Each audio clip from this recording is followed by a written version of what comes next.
nós estamos aqui, pela graça de Deus, mais uma vez para darmos continuidade ao estudo do Salmo de número 3 e nós queremos convidar a você para que nós possamos concluir essa terceira parte e assim, se Deus permitir, no próximo vídeo estudar o Salmo de número 4.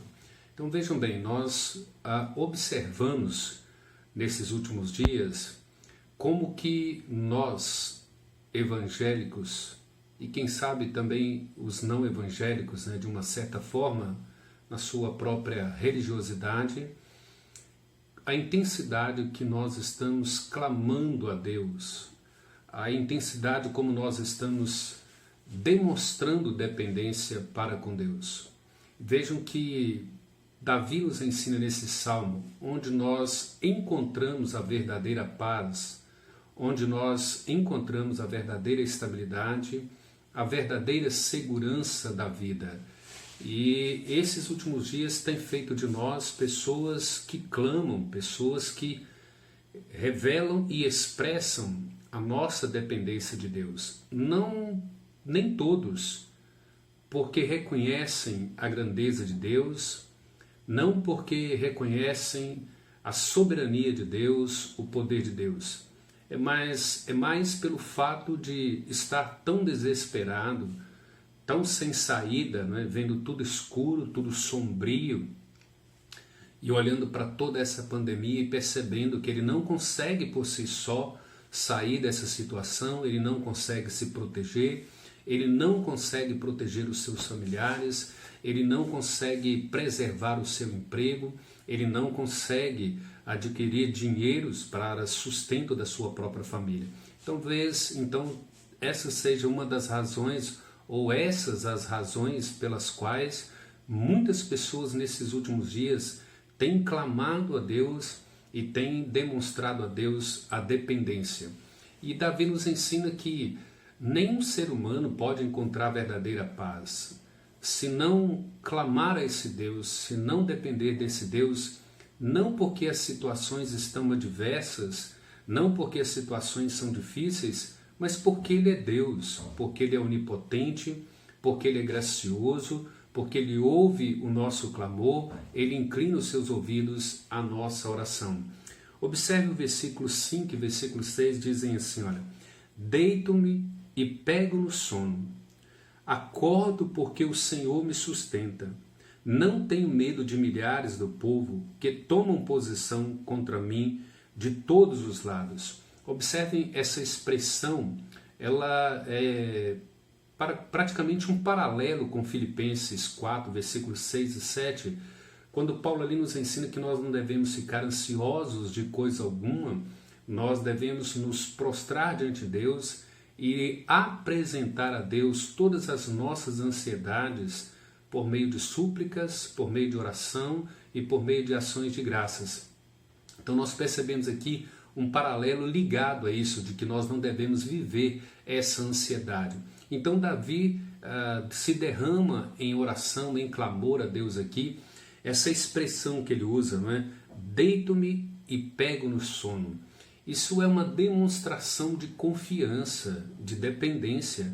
É alguém que se derrama diante de Deus e coloca aos pés de Deus toda a sua ansiedade, todas as suas adversidades, todos os perigos que lhe cercam. Então ele está praticamente aplicando esse Filipenses 4, do versículo 6 ao versículo 7, aproximando de Deus, daquele que é o poderoso, daquele que é o Senhor, e de fato se coloca diante dele, derramando aos pés dele toda a ansiedade, toda a preocupação, todo o medo, e buscando nesse Deus a total segurança, a total estabilidade, a verdadeira paz. Observe que Davi se levanta porque Deus é a sua segurança. Ele diz assim, olha, deito e me pego no sono, acordo porque o Senhor me sustenta.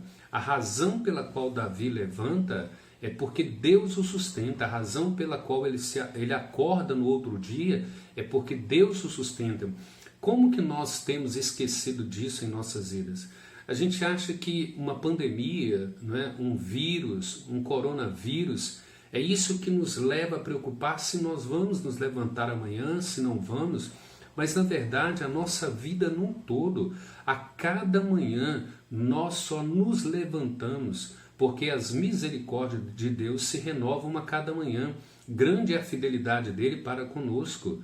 E Lamentações 3, a partir do versículo 22, diz que nós não somos consumidos por causa dessas misericórdias. E vírus, nós temos um bilhão de vírus, milhões de vírus ao nosso redor, nós temos bactérias em milhões, e nós não somos acometidos não simplesmente porque nós nos prevenimos, porque nós nos precavemos. É necessário que nós precisamos fazer isso em obediência a Deus. Mas o que nos sustenta, o que nos preserva é o próprio Deus. Então a verdade é, quando o Senhor é o nosso escudo, quando o Senhor é o seu escudo, quando é Ele quem te sustenta, quando é Ele que é o seu refúgio, a sua fortaleza, o seu socorro bem presente nas tribulações, não importa quem é contra você. Nós encontramos isso lá em Romanos, capítulo 8, versículo 31.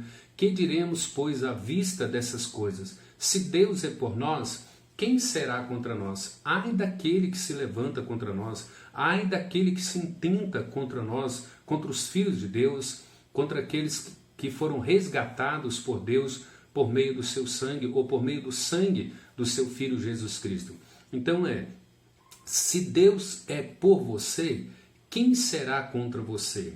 Vejam que Romanos 8, ainda 37, diz que em Cristo nós somos mais que vencedores. Vejam bem, nós somos mais que vencedores não é porque nós não somos acometidos por uma enfermidade.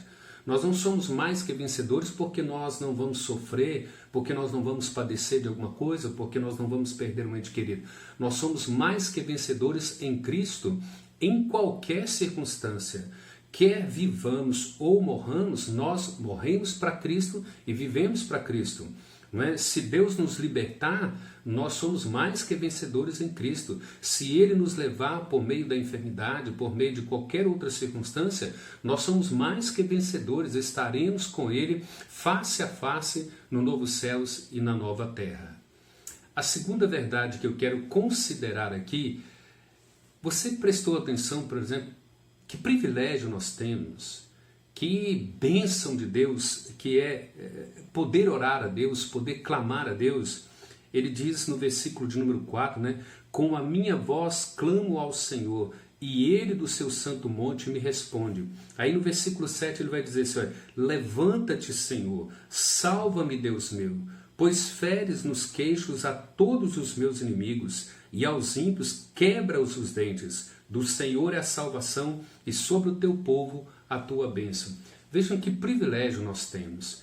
Vejam como que Deus é bondoso, Deus é gracioso. Jesus nos ensinou isso por várias vezes, essa vida de oração. Deus nos concedeu um meio de graça, a oração, que é o poder de Deus sobre as nossas vidas. Ou seja, nós clamamos a um Deus que é onipotente.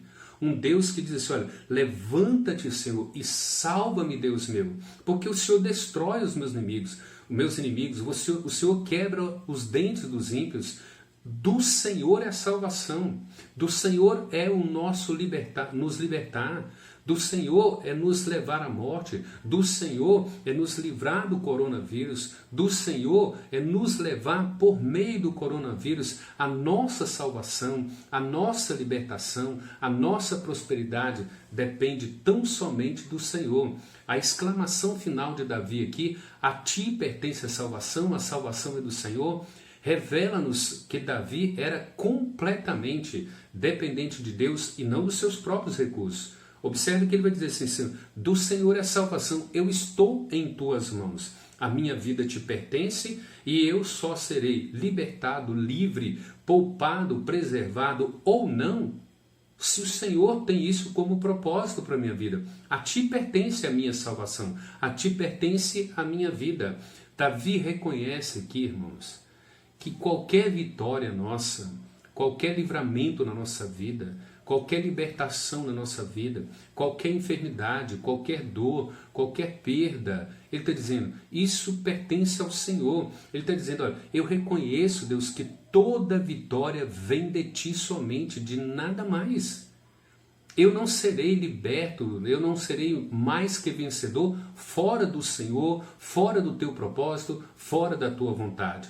Davi nos ensina nessa demonstração de confiança, de dependência, de que Deus deve receber todo louvor, toda honra, toda glória e toda nossa gratidão. Por quê? Porque Ele responde às nossas orações, Ele inclina os seus ouvidos à nossa oração e cumpre em nós todo o seu propósito e não a nossa vontade.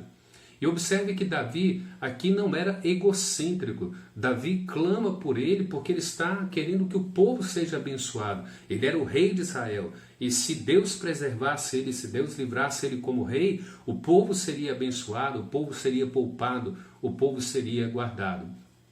Quais são as aplicações e quais são as considerações que nós podemos tirar aqui desse texto? Eu quero que nós olhemos para o ensinamento de Cristo, tanto em Marcos capítulo 14, a partir do versículo 32, quando Jesus está ali no Getsêmani, e Ele mesmo nos ensina o poder da oração, a prática da oração, a dependência de Deus, a confiança em Deus. E a sua oração do Pai Nosso, Ele estabelece ali princípios: venha o teu reino e seja feita a tua vontade. Jesus coloca como primazia a vontade de Deus e não a vontade própria dele. E nós precisamos aprender a orar, a confiar em Deus, a orar, a clamar na dependência de Deus, mas com princípios, não é? Com verdades bíblicas, doutrinárias, dizendo assim: Deus, venha o teu reino e a tua vontade seja feita, assim na terra como no céu. A tua vontade tem primazia na minha vida.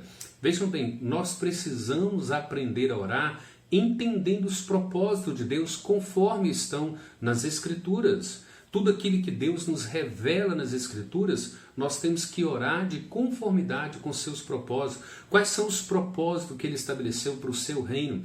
Quais são os propósitos que Ele estabeleceu para as nossas vidas enquanto cristão? Outro princípio e outra aplicação: nós devemos aprender a orar focando, colocando como primazia, como fim último, a glória do nosso Deus, a honra do nosso Deus. Em outras palavras, nós devemos orar clamando a Deus, dizendo assim: Deus, faça todas as coisas em minha vida que glorifiquem o teu nome, que honrem o teu nome e que não meramente me satisfaça, que não meramente me livre de dores ou de pandemias ou de perdas ou de qualquer outra coisa. Mas nós devemos aprender a orar no sentido assim: Senhor, cumpra na minha vida, atenda somente os pedidos que glorifiquem o teu nome, atenda e responda às minhas orações que de fato glorifiquem a ti e honrem o teu nome e glorifiquem o teu nome acima de tudo. E vejam bem, Davi nos ensina aqui uma outra aplicação para a nossa vida, outra consideração. Vejam bem, nos momentos mais terríveis da vida de Davi, ele está lá passando por traição, por dor, por perda e quase chega à beira da morte. O que Davi faz desse momento tão atribulado? Não é? Vamos fazer aí uma analogia ou quem sabe uma comparação, né? Dando assim, no momento de pandemia de Davi, o que ele faz de toda a sua situação? Ele confia nesse Deus, ele clama a esse Deus, ele depende desse Deus, ele exibe a glória desse Deus, ele busca a honra e a glória desse Deus. O que ele vai fazer? Ele vai fazer nesse momento tão difícil da vida um cântico de louvor, né? Confiança em Deus na adversidade. Ele então promove aqui, ele escreve, lógico, né? Deus estava inspirando a sua palavra e usando Davi para escrever um cântico de louvor e adoração a ele no momento mais doloroso da sua vida. Então vejam bem, Davi transforma a sua pior situação numa grande oportunidade para adorar a Deus, para louvar a Deus. O que nós aprendemos aqui? Que Deus, Ele usa todas as nossas dificuldades, Ele usa todas as nossas tribulações, Ele usa todos os momentos mais difíceis e mais dolorosos, as piores provações da nossa vida, para nos aperfeiçoar na nossa confiança, na nossa dependência dEle, de modo que isso venha resultar em louvores, em adoração, em ações de graças a Deus. Quando a nossa vida passa por todas essas tempestades, quando a nossa vida desmorona, quando nós passamos por as piores tribulações da vida, nós podemos experimentar a paz de Deus, o consolo de Deus, o conforto de Deus, sabendo que Ele usa todas essas situações para aperfeiçoar a nossa fé, a nossa confiança, a nossa dependência, o nosso clamor, a nossa submissão a Ele, para que a glória dele seja exibida em nós. E isso tudo vai resultar em louvores a Deus, em adoração a Deus, em ações de graças a Deus, e nós vamos exultar o nome do Senhor. Então que Deus de fato conceda entendimento a cada um de nós e nos fortaleça nessa fé, nos fortaleça nesta esperança, que nós aprendamos a confiar em Deus, a depender de Deus, a nos derramar diante dele e suplicá-lo, lançando sobre ele toda a nossa ansiedade, porque ele tem cuidado de nós. Deus o abençoe, Deus sustente você, Deus te renove a cada manhã pelas suas misericórdias. A Ele toda a honra e toda a glória. Bendito seja o nome do Senhor. Que Deus os abençoe, fique na paz de Cristo. Até mais, um abraço a todos.